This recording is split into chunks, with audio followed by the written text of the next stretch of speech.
and I'm really lucky to be surrounded with loads of creative people that are really motivated, and it's in the end I think it's a team effort, because if you're going to try to make it as an independent artist and you're trying to compete with labels that have a lot of money and a lot of investment behind the whole marketing, you're gonna have to rely on people that have good knowledge, and you can't just do it all by yourself. Welcome to the first podcast episode that I'm doing. Thanks for clicking on and tuning in. So I've been wanting to do this for a little while. The main idea is that I just want to connect more with other creators and other people who are pursuing career paths in doing something I love and doing something I'm passionate about. So today my first podcast guest is Seb Heart, who is a musician. He started getting his foot in the door into quite a few festivals, and he is now in Barcelona making a career out of music while still living the lifestyle of surf and skate. In this podcast, we went into a lot of good topics about social media, how to use it, mindset on social media, how he's managed to get gigs and make money from it. We also got into a bit about his veganism, which he says he's dabbled into for the last few years. Overall, I think we got into really some good, valuable, important topics. One final thing before we start the episode. Halfway through, the call kind of dropped off. And in the second part, my audio is a little bit dodgy, so I apologise for that, but I hope you enjoy it anyway. It'll be better in the future. That's what I'm trying to promise. Right, enjoy.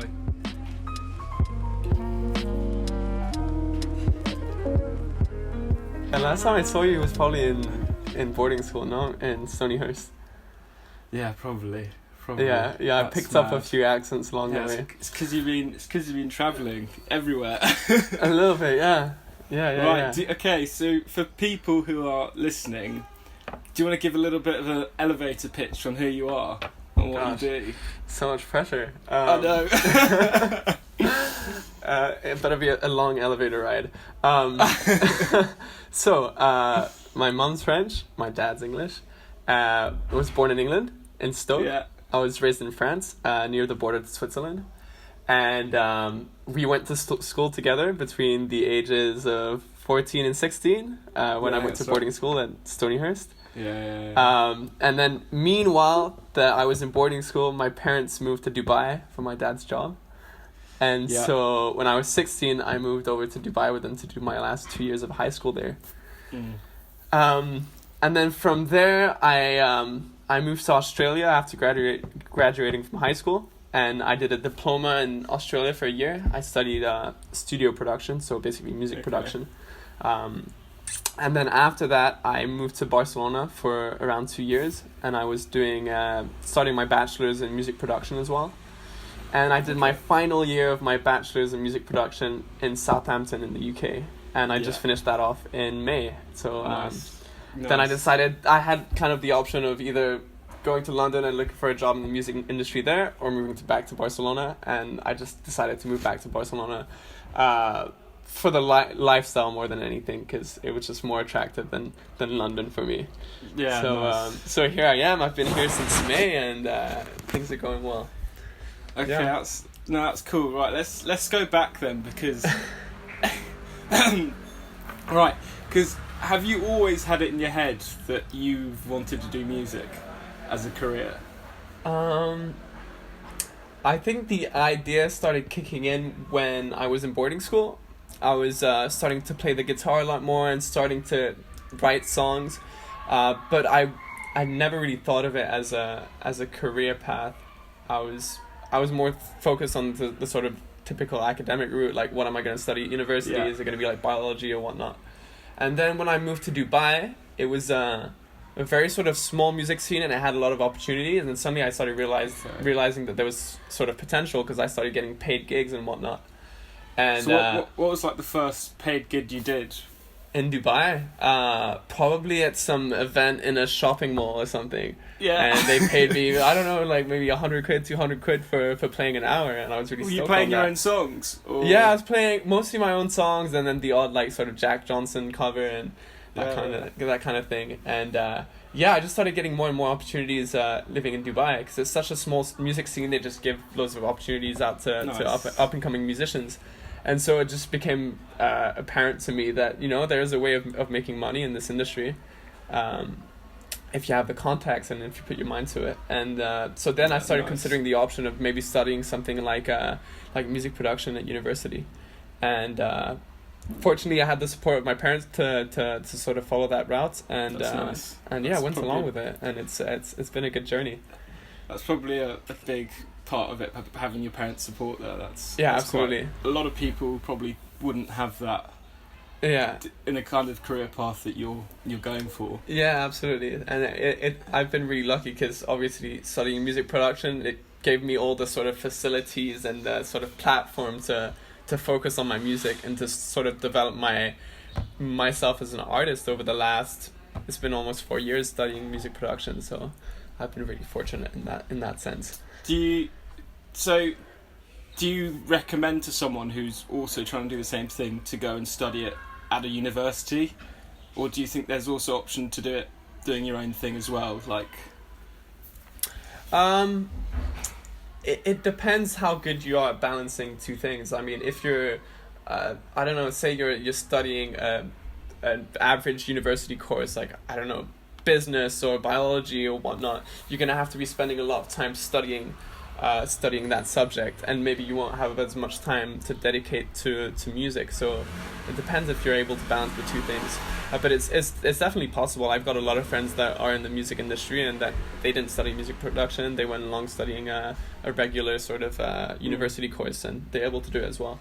I think it just gives you more contacts, and it just puts you in that sort of context where you're constantly mingling with people that are part of the music industry. So which is huge. It's a big bonus. Yeah. So you would you recommend it to others then? Because obviously there's a big financial investment as well for a lot of people. If you can allow yourself to do it on a financial basis, then I would definitely recommend doing it. Okay. I think that's a fair answer. Yeah, for sure. That's so sick. What have you been doing over the last few years, since last time I saw you? I've been figuring shit out. That's basically. I think that's what we've all been doing. So, what have I been doing? God, so uni. Wait, yeah. So I don't know. I got decent grades at school and whatever. And I got into doing the course at chemical engineering. And I feel like when I was doing it, I was just kind of going through the process of just it's what you do, right? And everyone encourages you. You're getting good results. Why not? It's just the next kind of step. Then at uni, I don't know. First year, I kind of partied hard, as most people do. Had a great time, and just kind of skimmed through my grades because I was probably enjoying myself too much. Yeah. Had to resit and stuff and kind of just pull myself through, which was actually a really stressful time because I almost didn't pass my first year. Yeah, I bet. But you kept on going with the same university course. Yeah, I just kind of stuck it out. But at the beginning of second year, I had a bit of a mental breakdown basically, where I was just I don't know what, I basically just started realising I'm not on the path I want to be on, and I was just confused because the whole point, 3 years time, that was my identity, this kind of whole thing, and it's just it's a tough time because on one hand you're sort of investing a lot of time and money on a university course, and you're not really sure what you're going to do with it in the future, and it's a tricky time for sure. Yeah, I don't think I ever thought I was going to be a chemical engineer, but yeah, I had it in the back of my mind. I always wanted to do something for myself, but I just started to realise I'm not going in that direction right now. How do I? Yeah, and then I started basically just picking up a camera. I got one for my birthday. One of my friends, I don't know if you've heard of him, Hamish Jackson. He kind of went on a year travelling and stuff. Right, no, I haven't heard of him. No, he went on a year travelling, and I saw his photos, and it kind of appealed to me, and I just kind of spoke to him, and I was like, oh, what kind of camera I got? He's not super into it, but he's very artistic. He's an architect, so he's got that eye, So yeah, then basically I got myself a camera and it kind of all picked up from there. Just started taking Amazing. photos. So that was how long ago?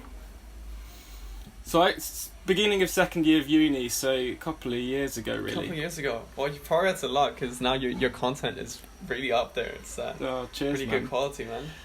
Yeah, I basically just went at it hard. I don't know, I just kind of went all in, really, kind of focusing on just like, did all And the is it YouTube something tutorials. Right, okay, that's what I was going to ask. Is it something you pick up sort of intuitively and you just start experimenting and trial and error? Or is it really like you have to start studying material about the techniques and how it all works? I think to start with, you need to like learn the basics kind of and the techniques. But then that will only take you to a certain point. After that, you need to start doing your own thing. I'm sure that applies in the music industry a lot. Yeah, absolutely. Yeah, it's yeah. It's an art. Definitely. Do you know what I mean? You work out how to use it, and then you got to go along your own kind of vibe. Yeah, absolutely. Yeah, pretty much. Cool. So so you started off with photography, but now I see you're doing a lot of vlogs. So how do you sort of make that move from photography to videos and vlogs? Obviously, it's kind of it's really like sort of exposing yourself when you do these vlogs, right? Yeah, so how did you make that step? Because I can imagine it's pretty tough at the beginning. So I was just, my main kind of source of information was just YouTube, and that's kind of that's kind of the environment, what's going on there, isn't it? Like everyone's vlogging and stuff. And the thing is, in my second year, as I like was going through all these problems, I was definitely, I had a lot of anxiety, and that kind of lasted throughout my whole of uni. And so I did separate myself a lot from people. Right, okay. So a lot of it was just, I was just kind of focusing on my thing. Right. Pretty much. So I don't know, you basically, when you do that, you just shut the noise out and you just do your own thing. Pretty much. And I was just, I don't know, I was just working it out. I don't know, the photo and video thing, I kind of was playing with both, really. Like, going back, I actually was doing videos when I was a lot younger.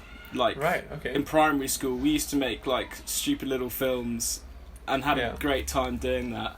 Yeah. And it kind of allowed me to pick up that side of creativity again, which I really enjoyed. Interesting, man. And so, the camera's finally working again. Let's stop for a minute.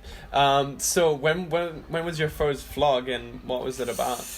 Okay, so the first time I ever vlogged, I went on holiday in Croatia, I think.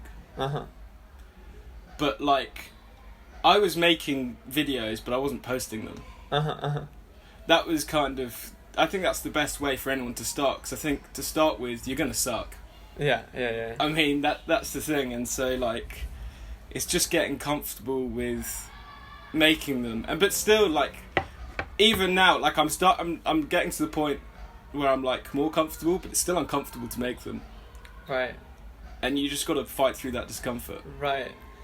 And do you have to deal with looking at your older videos and seeing how much you've progressed and sort of, this happens to me with my music. I look at my old video clips and I get really embarrassed. And part of me really wants to delete it, and then the other part of me says, no. Well, you know what? It's like a proof that you've progressed. So yeah, that's a big part of it. And it's part of your sort of history as as someone who puts out content, right? I think even when I look back at other creators, if I start becoming invested in someone, I always like looking back at the beginning of their stuff. And that in itself allows you to have like a better connection with them, because you understand the whole journey rather than just seeing the flashiness, what it is now. Yeah. So I think that's important. But does that happen to you, that you look at your old stuff and you sort of cringe at it, or?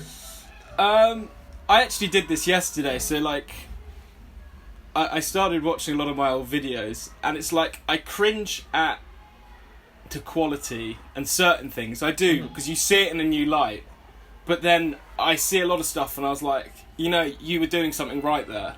Yeah. but you need to do more of that, or Cool. I don't know. So I think it's good though. It's a good thing. Right. And do you have any sort of goals or objectives with these vlogs that you're putting out, or is it just for your own pleasure, or is there some sort of project that you have in mind? So, I'm the one getting interviewed now. Sorry, it's all right. It's cool. Turning the tables. So, to start with, I feel like I've gone through different kind of mindsets throughout creating the whole time. Yeah, I think to start with, I kind of was like, oh yeah, I want to be a YouTuber, and I was just kind of set on that kind of mindset. And I think the problem with that mindset is that you start making stuff, especially when you're learning and figuring out what you actually enjoy making. You're trying to make stuff to please someone else. Right. Okay. And I think that's a dangerous and unhealthy mindset, which caused me a lot of problems, where I basically was just judging myself too much. I cared too much on other people's opinions. Yeah. And it can take away from the authenticity of it, right? When you're thinking too much about the final product and the result and how people are gonna receive it, because then you're sort of limiting your own creativity in that sense. 100%. Yeah, I completely agree with that. So it started off with that, and like in New Zealand, when I first, I was I'm basically making videos most days. I was still on, basically throughout my whole time of travelling, I've slowly kind of worked out what I enjoy making, and it's more for myself. And the goal now is not necessarily to become a YouTuber or something like that.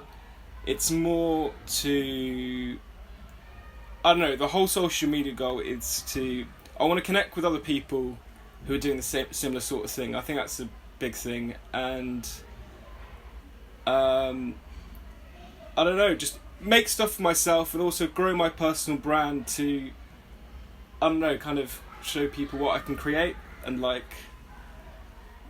hopefully like brings more jobs. I don't know, like I think that's the kind of, well, yeah, it's not 100% like I 100% know what I'm doing or why I'm doing. I just know it's the right thing to do. Right. Yeah. Well, social media is a great platform for that, for connecting with other creative people, and also just for like putting out a sort of professional portfolio, especially if you're into the creative side of things.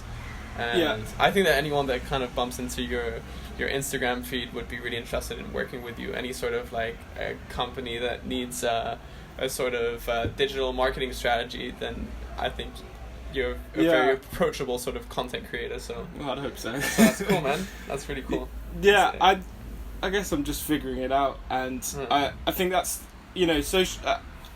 social media is an interesting one, because I think at one point, like, I was comparing myself to others a lot, and that is super negative. And then you can go, oh, social media is so bad, all this kind of stuff. And there is a side to it that's really bad. But there's also a lot of good that can be used with it. Absolutely, man. And I think that's what I've started to work out. And I think connecting with people who have similar interests is, the biggest amazing thing about them, growing that community. And that's kind of what, even though that's what I want to like tap into a lot more. Cool, man. Basically. I like that perspective, because in the end, social media is just, it's not good or bad, it's a tool, and it depends how you use it. And if you use it to connect with people and to be creative, it can be the best tool. It can open up a lot of opportunities, and I've met so many people, and I've gotten so many gigs just thanks to social media, so I'm really grateful for it. I kind of love it and I hate it sometimes, because it is a sort of numbers game in one way, but you gotta stay away from that numbers game. Are you still here? Because I'm not hearing you or seeing you. Yeah, I am. Oh shit, is it been I'm bad? gonna try and call you back. All right, okay. We're talking about connecting with people, other people on there. And that have you found a lot of jobs through social media yourself? Found a lot of gigs through social media. That people have found your content. And send me messages and, hey, would you be interested in playing in this event? And I've made a lot of contacts through through social media. And obviously the first thing that people look at when you're a musician and say you're applying to play at a festival and whatnot is they'll go straight to your social media.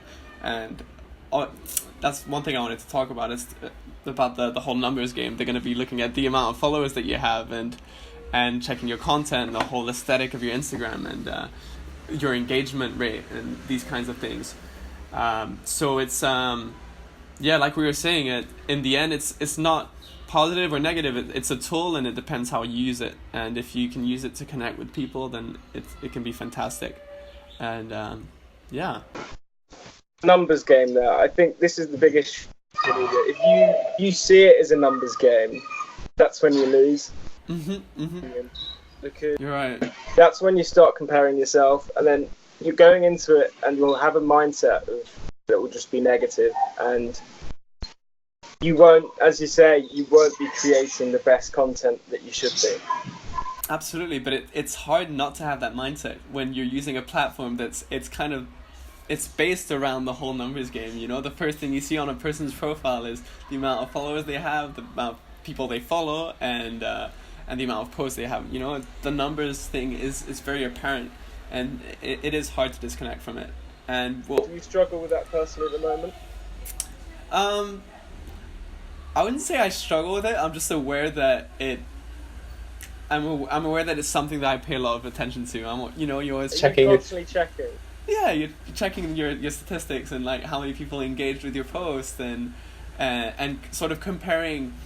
Because if you have a sort of business profile on Instagram, you can see the statistics on every post, and it's interesting to see what kind of posts get more attention and what posts don't, and then you start sort of tailoring what your post as content to what people are going to engage with the most. But it's something I'm learning, and it is something I struggle with.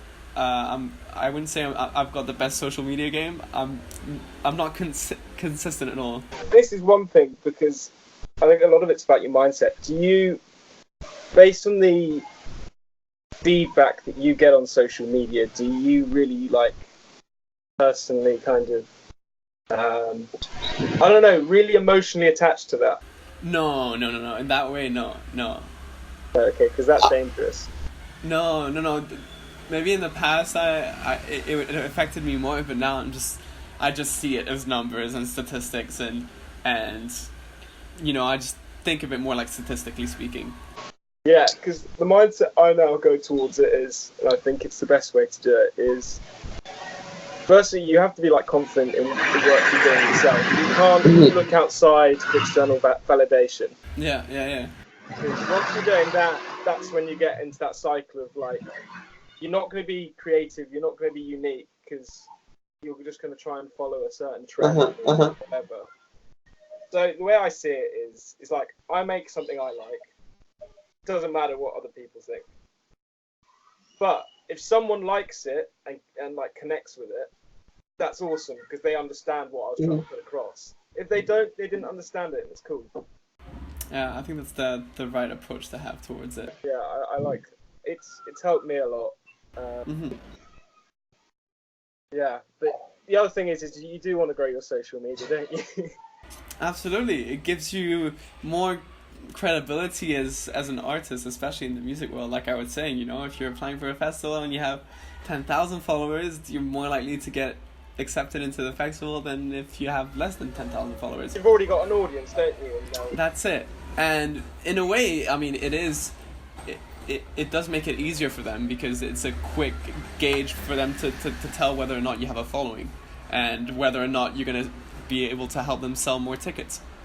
But then it's also, a lot of people pay for followers, so there's that sort of disbalance, and relatively speaking, the numbers keep going up. People have more and more followers all the time, and so you're always trying to keep up with the sort of standard, and it's tough. Because realistically speaking, say I don't know how many followers I have on Instagram, something close to 2,000. If you think of 2,000 people, that's a lot of people, but nowadays that doesn't mean anything, right? It's like if you don't have that K next to your followers, then you're not up there. So it's something interesting. I'm learning to deal with. But for me, the most important thing is I'm just trying to be more consistent with posting on social media, because that's something I'm lacking with. So I'm working with a team of people that are gonna help me generate more and more content to just engage more with the audience. Okay, so you got a team? What's that made out of? It's just it's people.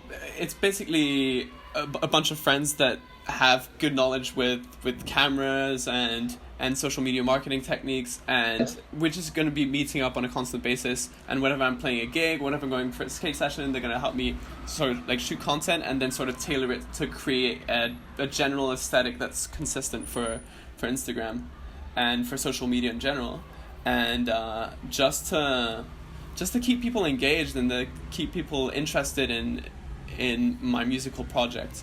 Yeah, that's the aim, really. Because are you paying these guys?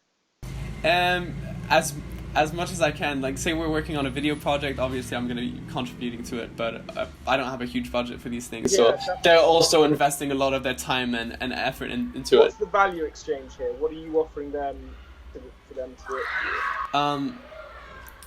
The value exchange is they really believe in my projects, and they believe that there's potential for success and for more money to be coming in the future if we invest this time and effort in it. If they get you to look good and you grow, the idea is basically that, you know, if you got money rolling in, you would pay them eventually. Absolutely, yeah, and that they'll be part of the whole team. Say we managed to get this whole project up and running, and I managed to get a proper tour going, then obviously they'd be part of the team, and I'd be willing to obviously invest more money into it. The core thing is you guys are a group of friends, right? Absolutely, yeah. Yeah, so at the end of the day, like, you're also having fun making these projects, and absolutely, yeah. Yeah. Cool, I like that. And they're people that they enjoy my music, and we enjoy spending time together, and they're happy to spend time with me and helping me on the projects, and they know I would do the same to help them out on any of their personal projects. So I think that just goes back down to network and how important that is, and because at the end of the day, like, I think if you weren't friends and you asked a randomer about that, they'd be like, no. Yeah, absolutely. But like, because you're mates, at the end of the day, you guys are helping each other out, and you're doing something together, and there's value in just creating the content together, you know, for a laugh. And if that goes somewhere, like, that's great. Yeah, absolutely. That's the idea behind it, and I'm really lucky to be surrounded with loads of creative people that are really motivated, and it's in the end I think it's a team effort, because if you're going to try to make it as an independent artist and you're trying to compete with labels that have a lot of money and a lot of investment behind that whole marketing, you're gonna have to rely on people that have good knowledge, and you can't just do it all by yourself. No, that's huge. Yeah. Do you know what kind of content you kind of want to put out then? What's your plan? So obviously whenever I'm putting out songs, to have some nice professional music videos, and also maybe some mini series on YouTube that kind of showcase my whole lifestyle, whether it's like surfing, skating, and also the sort of behind the scenes of the music, me rehearsing with the band or recording in the studio, and kind of just to show the whole picture behind me as an artist, besides just the music that I put out on Spotify, you know? I think that's what you have to do nowadays to make it. Like, you have to go all in. That's it, man. Are you a Gary Vee fan? A Gary Vee fan? I haven't heard of him. You haven't heard of Gary Vee? No, I haven't. I'll have to write it down. Well, you need to start listening to Gary Vee if this is the space you're going into. I can't believe that. Gary Vee. Okay, I'll take a note of that. Yeah, definitely. Is he a musician as well? No, he's... How do you describe Gary Vee? He's basically like this entrepreneur, basically. And his big thing is just like... I don't know how to sum him up. He basically just talks about like where the attention is, and at the moment it's obviously social media. And he's he's gone into like social media probably harder than anyone else. Uh-huh. Like a full team of people, and he has like a marketing team, and I don't know. And he's basically he talks about business mindset, but also strategies and stuff like that. Right. Okay. There's a lot of involvement in social media and what kind of content you need to put out and all that kind of stuff. Amazing. I don't know. I think it's anyone who is, trying to be an entrepreneur of any sort in today's world should be listening to him. Okay, perfect. I'll take a note of that and start listening, because I need all the help I can get. Yeah. I'm just trying to keep up with the times, and I get really inspired by people like you who are constantly putting out content, because it's definitely one of my goals is to put out more content besides just the music, because that's what people are going to connect with in the end, and that's what is going to make people want to go see you on a show or go see you at a festival, is because they see they get attracted to the whole lifestyle that you present thanks to this sort of audiovisual content. Yeah, I like also the way that you're putting in your surf and your skate into. I think it adds a nice kind of balance and kind of shows more who you are. Yeah. Well, that's the idea, and it's just to show the whole lifestyle behind the music, because those are my three passions: skateboarding, surfing, and music. And the skateboarding and surfing, the whole lifestyle behind that inspires the music. So I think it's important to show that to the audience as well. What do you see as your goal? Like, what's the vision? The ideal place? Or do you not have such a defined? Just to keep it really simple would be to be able to make a living off my music.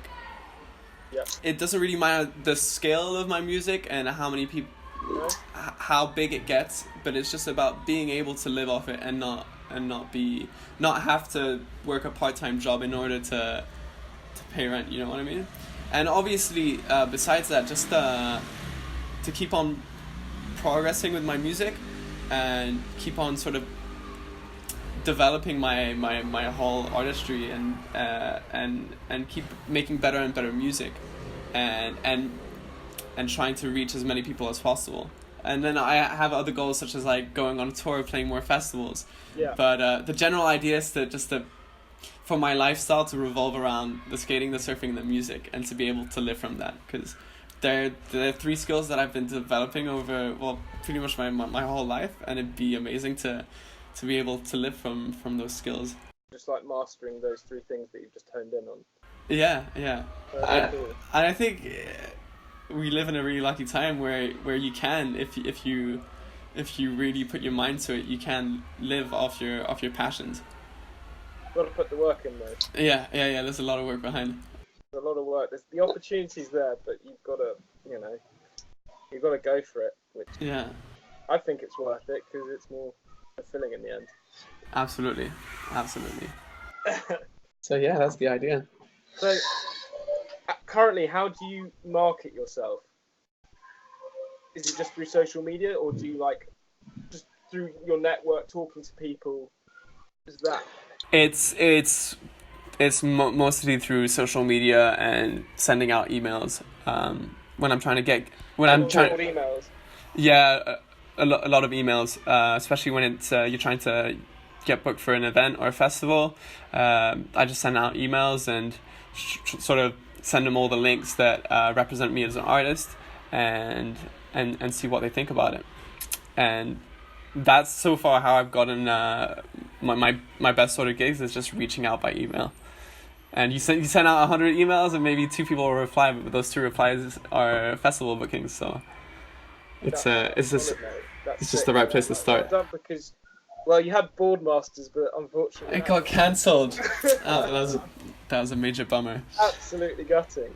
I was very gutted, and actually the Boardmasters opportunity came out completely out of coincidence. So I was studying at Solent University in Southampton, and we went out with the university course to London for the BBC Live Introducing. It was sort of like an industry meetup. Yeah. And there was a small open mic sort of busking stage, and I played a couple songs there, and it turns out that the girl who was sort of like organizing the stage, her mom is like the main booker for Boardmasters, and so she liked my music, And by coincidence, I was speaking to her, and I told her, yeah, it's my dream to play at festivals such as Boardmasters, because I'm really into the whole like surfing culture.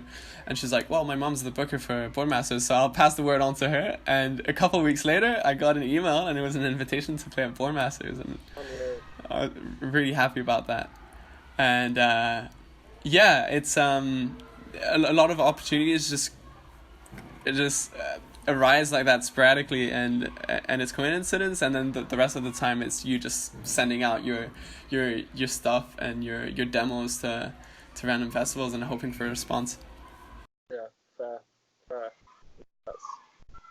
That's the best way when it happens, though. It's just like you align with people who are interested in the same kind of things, or just like on the same sort of wavelength in what you're doing. It's just like it just naturally happens. Yeah, but it's interesting how that happens, right? If you put your energy into your projects and you really believe in them, then suddenly these opportunities just seem to come your way. One of my best mates, Casper, his cousin runs like a video production business. Is his partner. And basically, Casper's mum was like, "Oh yeah, you should message Julian, who runs it, and just to see what you can do." And I did that last year before I went traveling. And at the time, I was just saving up as much money to go traveling. Right. Okay.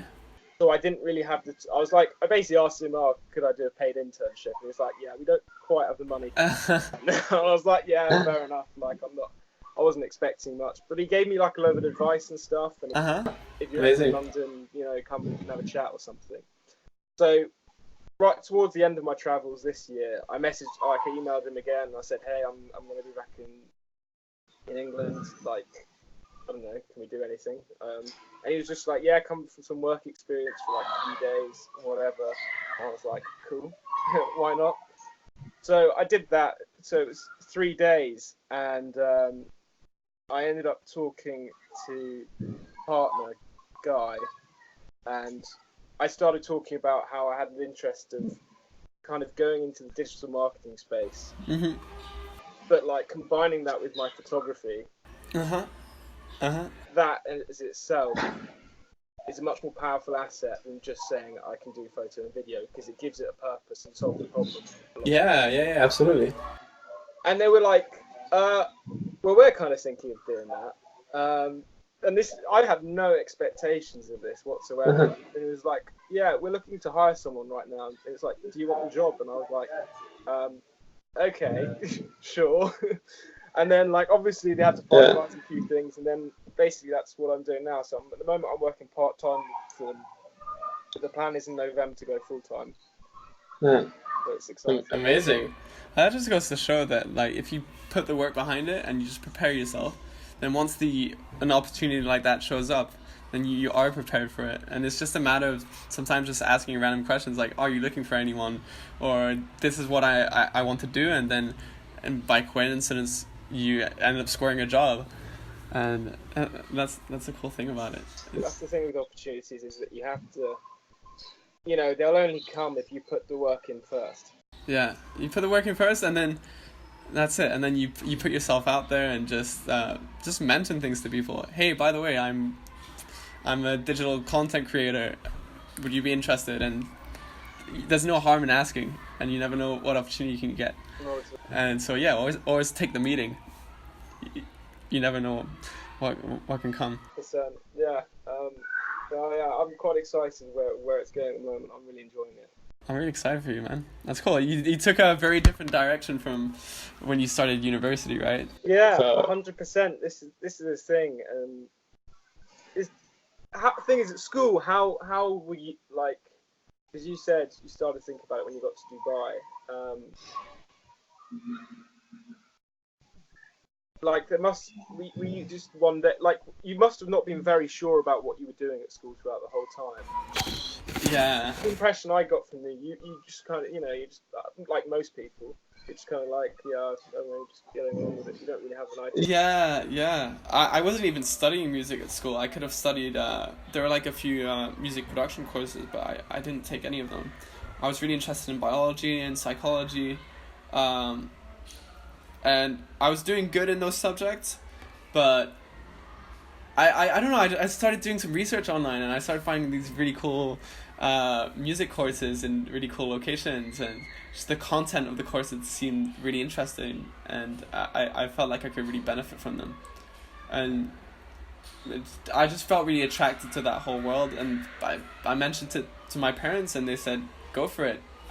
Start off with a diploma and see if you like it, and if you really enjoy it, then go for a bachelor's degree, and that's exactly what I did. And I'm glad I took that decision, because who knows where I'd be if I studied something else.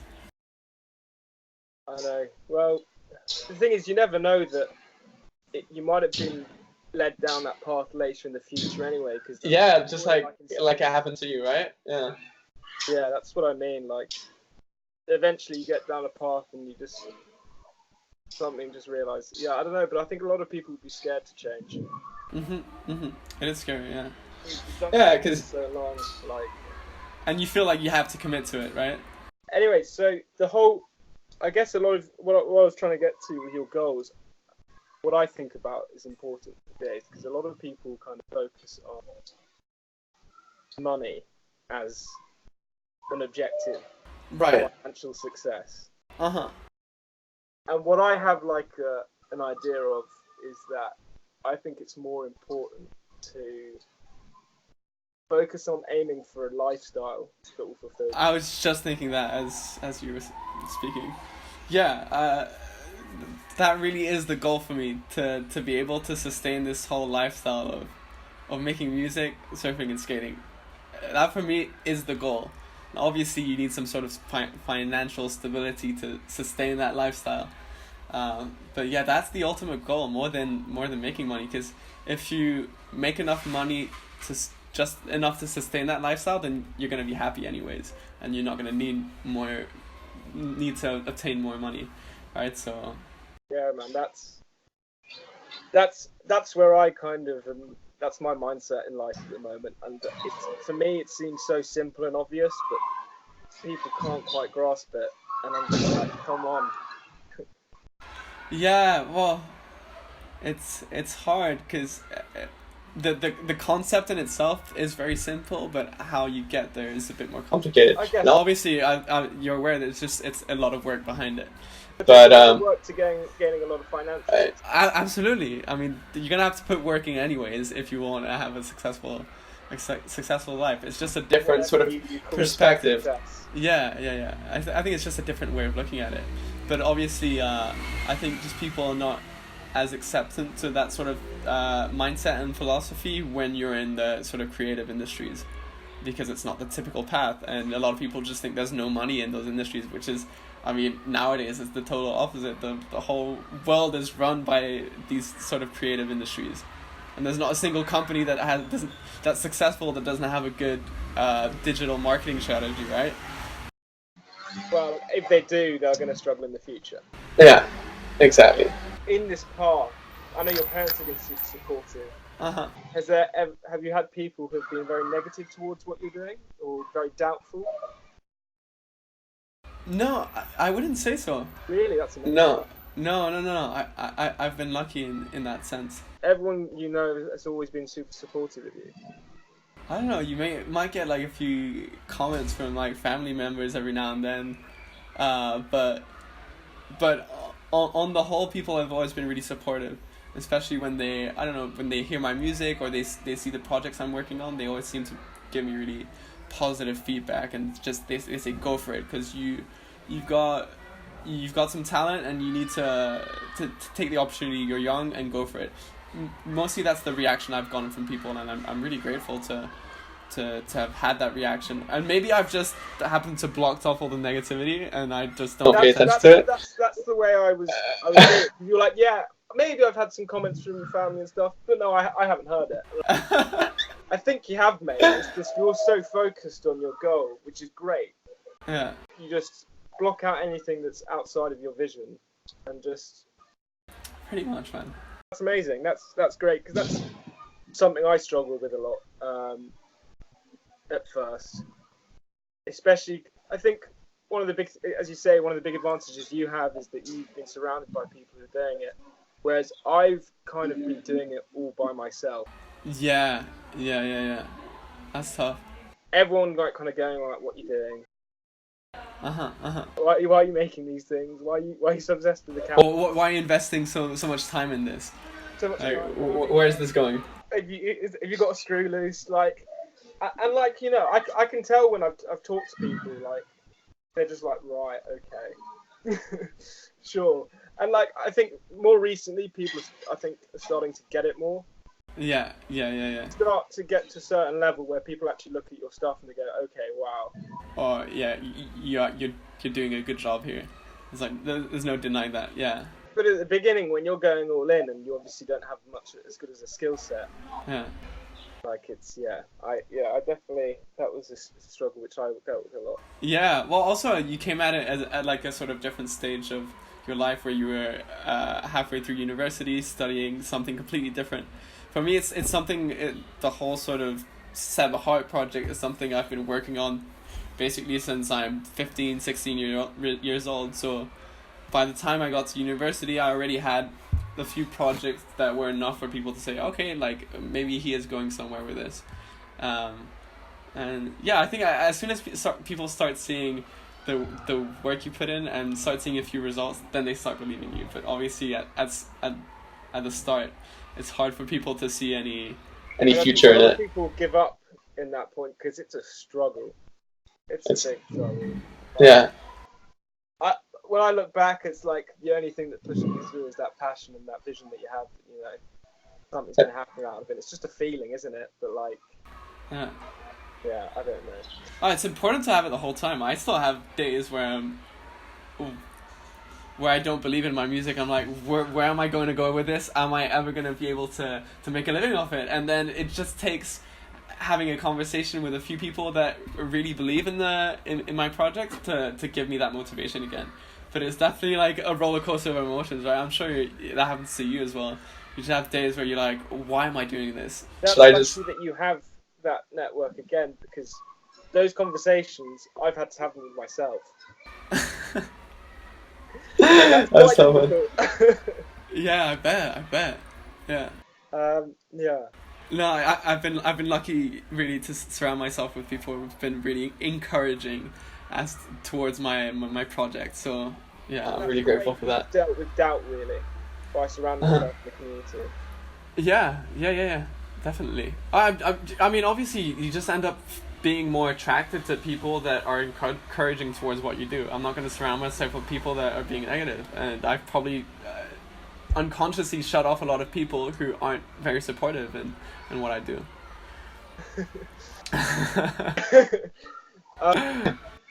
The other thing, Seb Heart. What was the reason to go for that? Because obviously your name's Seb Hartley.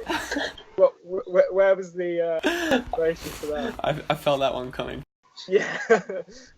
It's a decision I regret at times because it can come off as very, very tacky when I tell people that's your artist name, like Seb, like Sebastian, and Heart, like heart. Especially when I say it in Spanish, like corazón, like heart. And people always sort of laugh when I say that. But it was more of a marketing strategy because I was doing some basic Google searches. Yeah. Sebastian Hartley, loads of people came up. Seb Hartley, same thing, loads of people came up. Seb Heart, just put an E in front of the A, and there were no like search results. And so I just went for it, and now if you type in Seb Heart on Google, I'm the first person who comes up. And I just thought it was short and catchy, and I think a lot of my like songs revolve around that sort of theme of, staying true to yourself, following your heart, and it felt like the right decision in terms of marketing. So yeah. And I stuck with it. Many times I've thought like, you could change it just as Seb Hartley, right?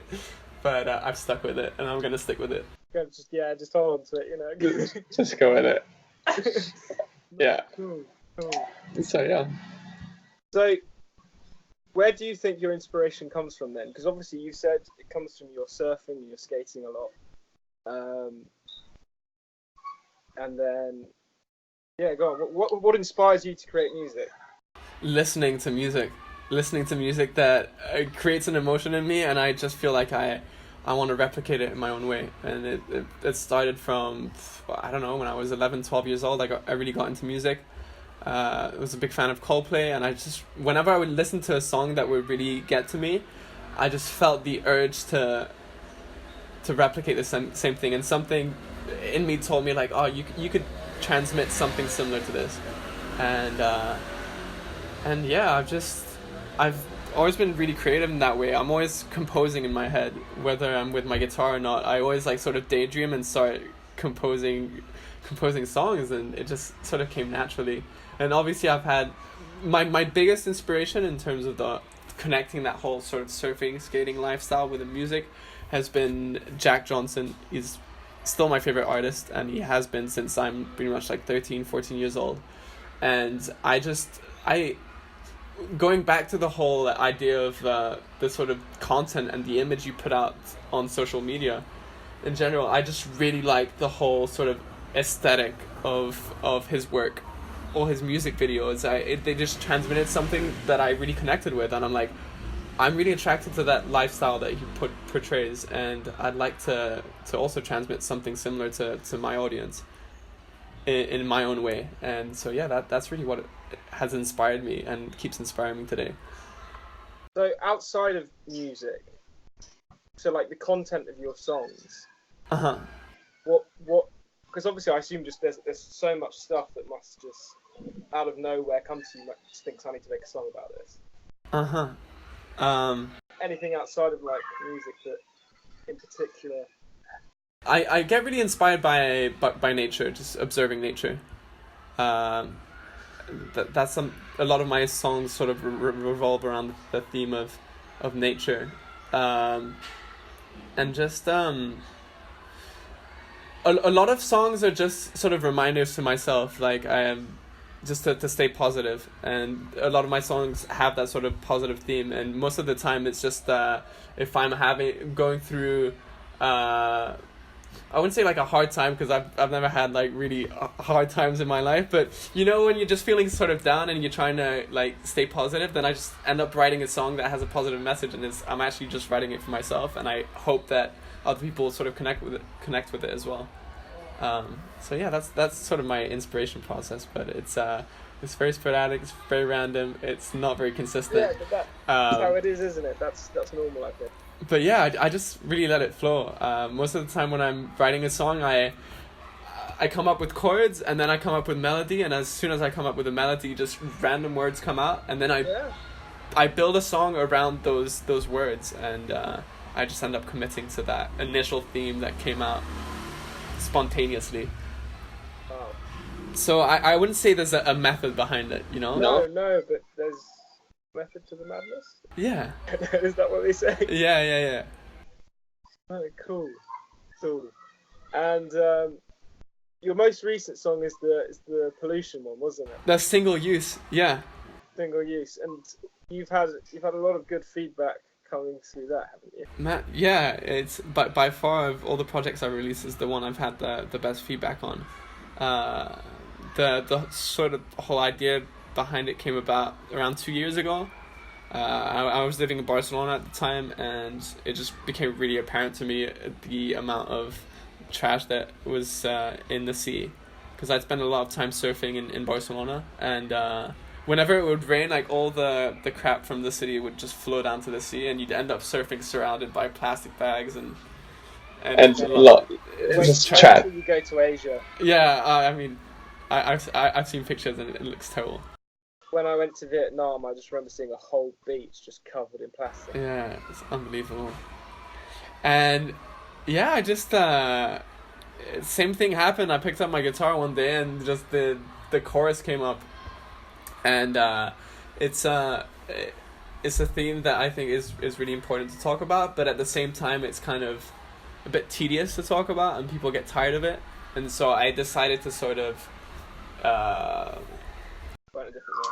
yeah, to approach it a different way, and it's almost like a song for kids, right? You know, it's talking about the problem from the perspective of fish, and you know, the whole sort of music video is a reflection of that. It's like an animated music video. I like it though. I like the idea, because it almost personalizes the fish, and you know, you feel for them a little bit. That's it. Yeah, it's instead of seeing it from a human perspective, it's like you getting into the heads of the fish and showing it from their perspective. So I'm really, really happy with that project and how it came out, and been getting loads of positive feedback. And I was looking at the statistics from YouTube, and it's working really well, especially in like Indonesia and Philippines, which is Where they have big problems. Where they have big problems. In the last 6 months or 7 months. Yeah. So that's really interesting. Yeah, well, that's the thing. It's like, and again, I think this goes back to what I was saying is, because obviously it's a very trending topic right now. Like, it is, yeah. And that's why it will be doing so much better than the other songs. But it doesn't mean it's necessarily a better song. No, not necessarily. It's just it's a trending topic, and it's something that everyone feels concerned about. Which is good. Which means a lot of people can feel the same thing. But again, I think that's the point. You've got to. What the best song is, it's what's best for you, what you enjoy more, and you can't allow social media analytics to. Yeah, absolutely. And I mean, I'm aware that I'm not gonna keep on releasing environmental songs because if you want to, go for it. I'm not saying. No, of course, but that's not my goal or my intention. That was just one project that came up, and I just decided to go with it. You know, because I come up with so many songs all the time, and a lot of them I just like throw them away and never record them or never do anything with them. And for some reason, I just felt motivated with this particular project and just went for it, and it worked out. And I'm just gonna keep on doing that without any sort of specific goal in terms of the message I'm spreading. It like it's not always going to be environmental, although it is a repeating pattern in my music that I do. These themes do come up, so yeah, the way I release music is gonna keep on being pretty random, but there are definitely patterns that do repeat. Yeah, nice. Talking about social media, have you played around with TikTok? No, I haven't. Actually, when I moved to Barcelona, I got offered a job as a content moderator for TikTok. Oh, really? And I turned it down because basically, as a content moderator, you have to see a lot of really sort of ugly content, and that like people can post anything on there, and then you have to basically see if it's appropriate or not. And it could be something from like inappropriate, like nudity, or it could be a decapitation or just something like really shocking. And I just didn't really feel like being exposed to graphic content all day, so.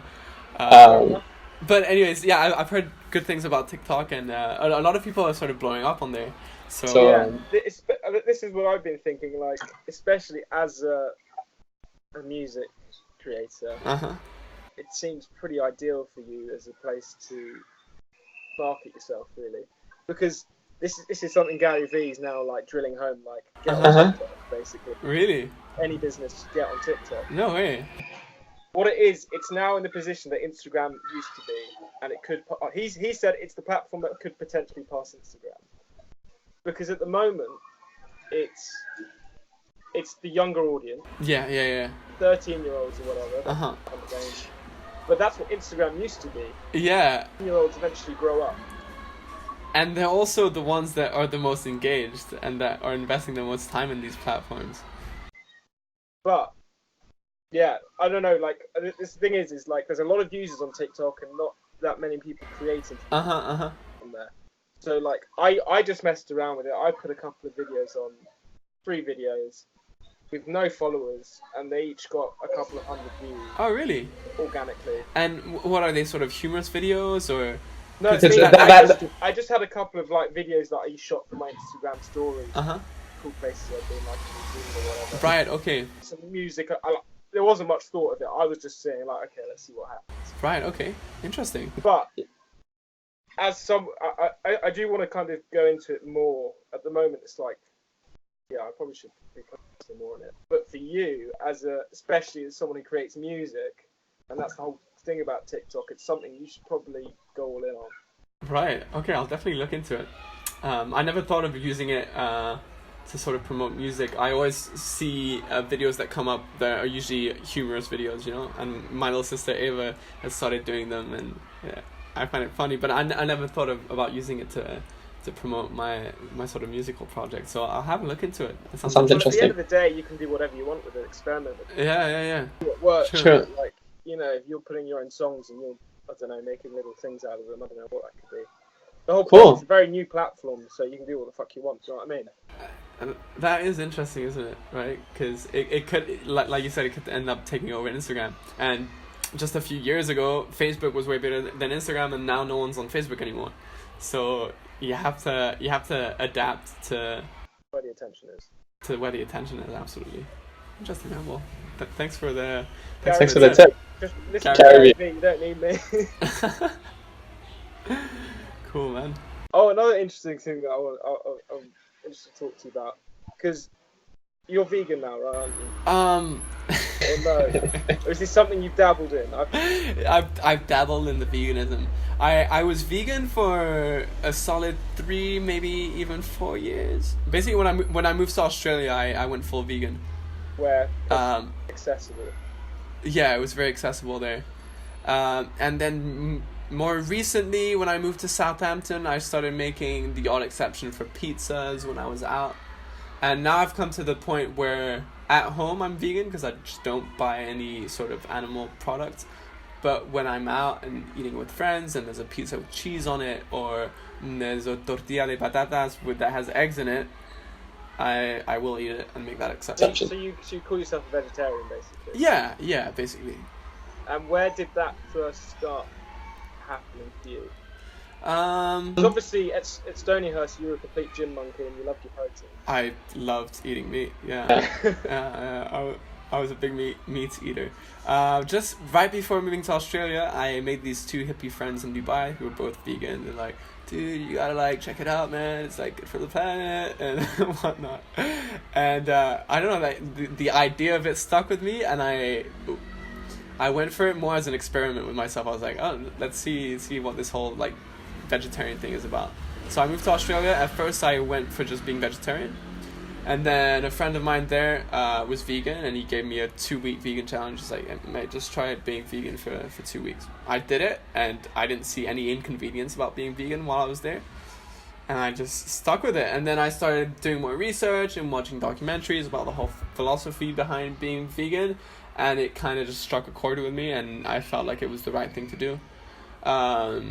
And then just more recently, I felt more limited when, in terms of food choices, when I was out with friends, and I just felt like being a bit more flexible.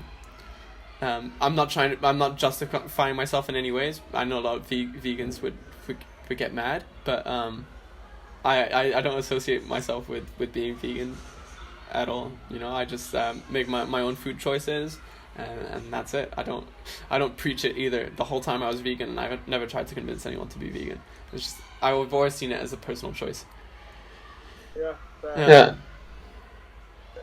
Yeah. What about you? Are you do you have any diet or? No. I've thought about it a lot, and it's something that I respect vegans, and But I think one of the biggest things for me is convenience. Yeah.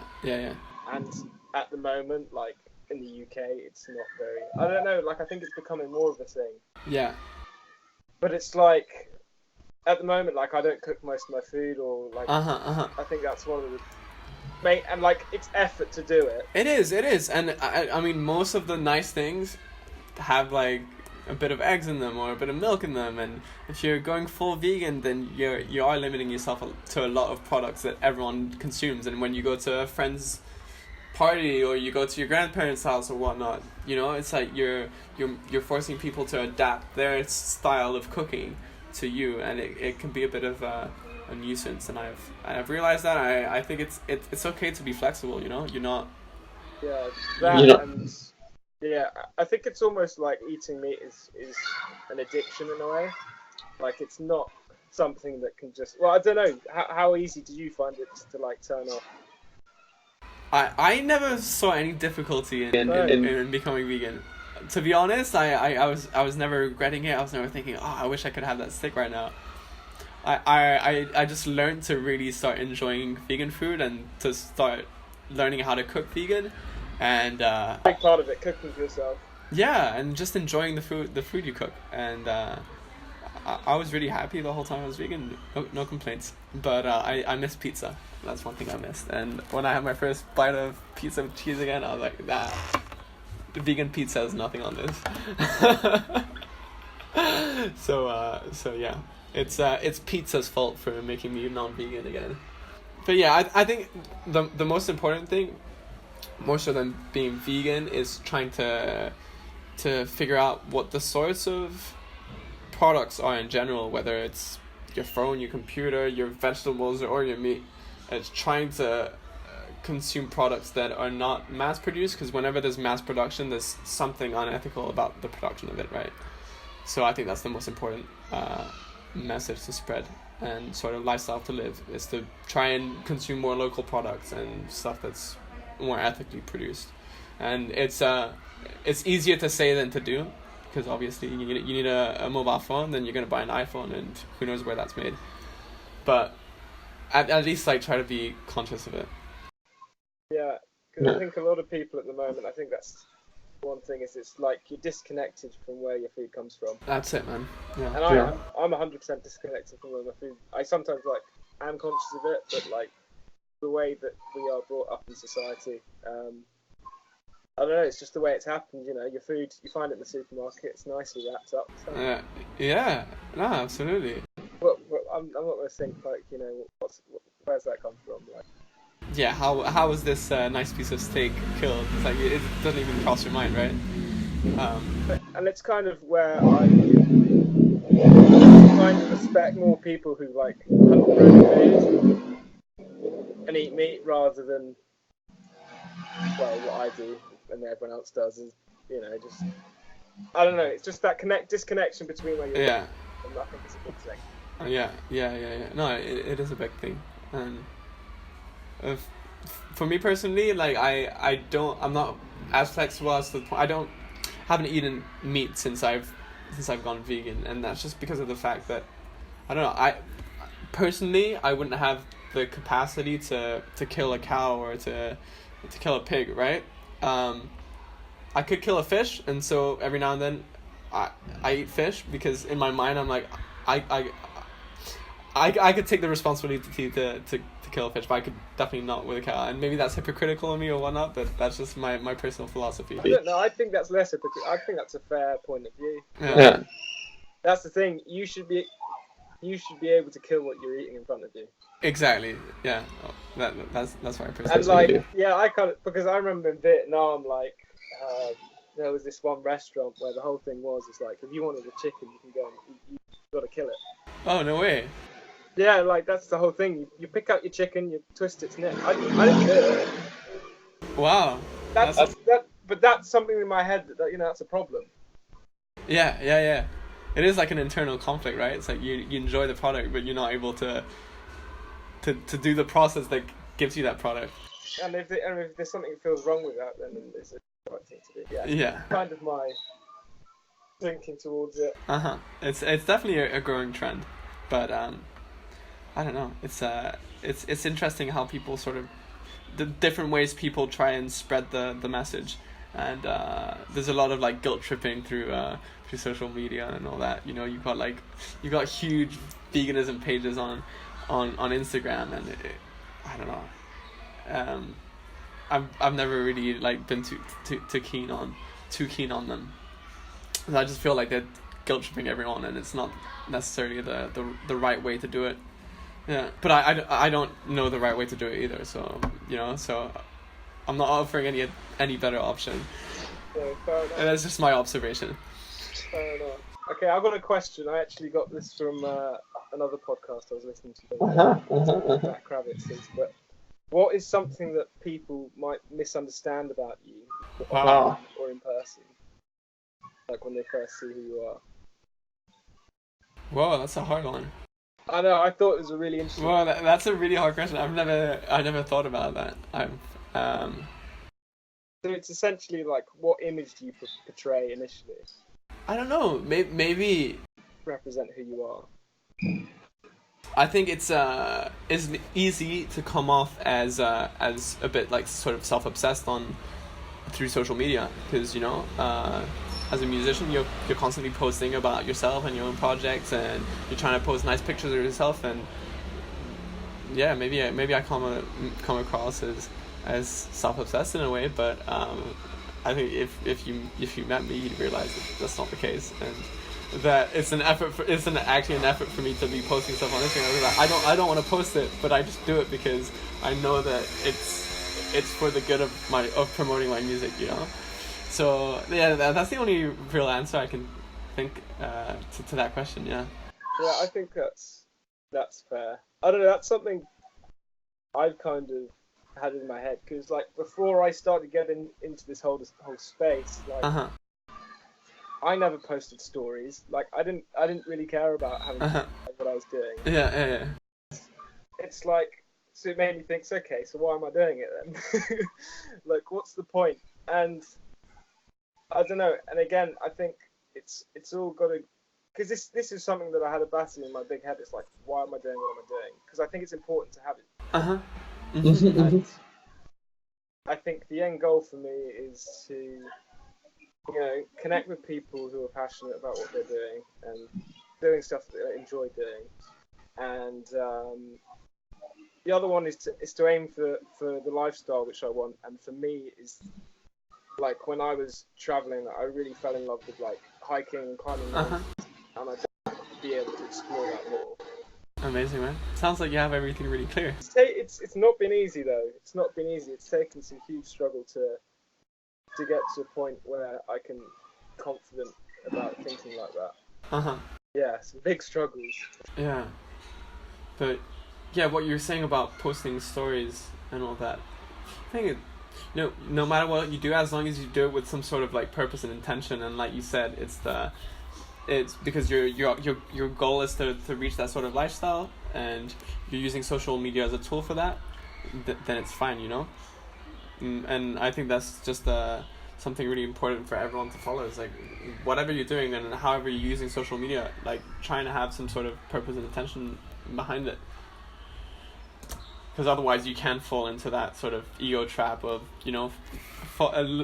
paying attention a lot to the likes you get and to the numbers. And so I think not just having a purpose, is having the right kind of purpose. Like, also, yeah, I mean, there's all sorts of purposes, and a lot of them can be negative. Have a purpose, and if you've got I don't know, in my opinion, if it's for the wrong reasons, it can also lead you down a path which I personally think would be unfulfilling. You're right. You're right.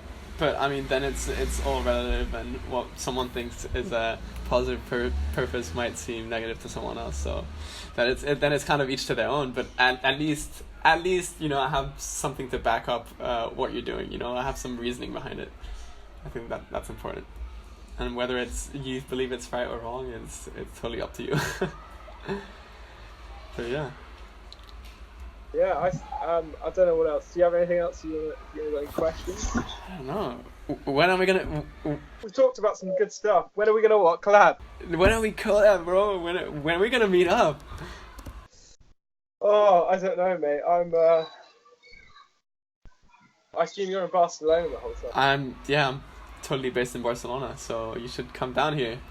I mean, I'd love to do that. Come to España. Yeah, I don't know, like, I'm kind of just still working out what I'm doing. The whole, obviously, like, in London, basically, I've been working in the cafe for the last month or so, just out of debt from travelling. Yeah, just making ends meet, right? Yeah, and I get it. And I quit the other day, so, like, now I'm just going to focus on my personal projects. Nice, man. Stuff because I need to get on my editing, like, I've got a lot to do. Yeah. So like, hopefully, basically everything. I've just been super busy since I've got back, and like first kind of week, I'm looking after Lucy's dog. I think. Yeah. The week, and it's like the first time I've just had like some peace. I'm like, sweet, I can do my own shit now. Enjoy it, man, and focus on the editing, cause. Yeah.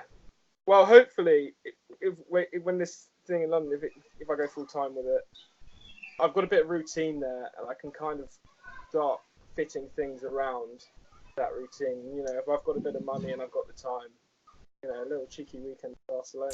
Take a little trip to Barcelona, man. You can find flights for like £35.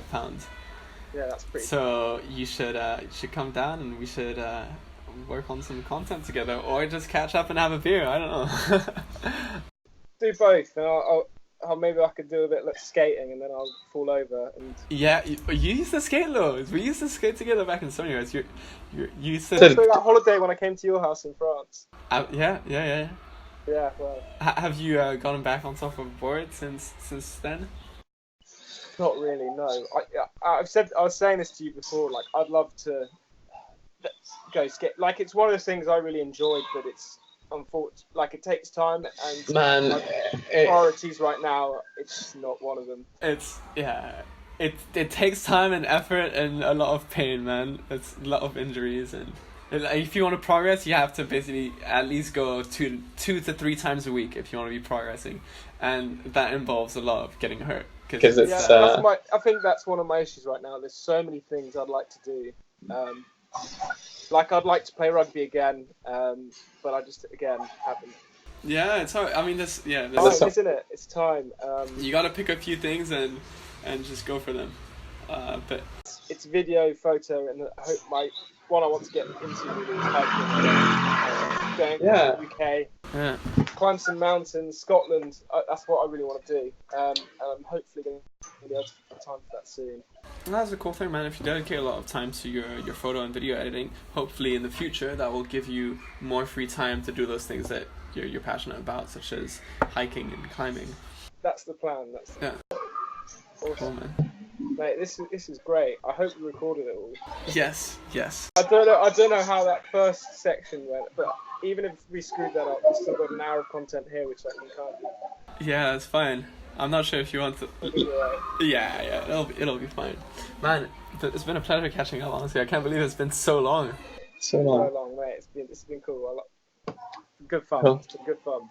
And we can do this more often if you want. And feel free to talk to me about your projects and your stuff. I'd be more than happy to hear about it all. Cool. Right, nice one. Okay then, Seb. Cheers, man. See you later. See you later, man.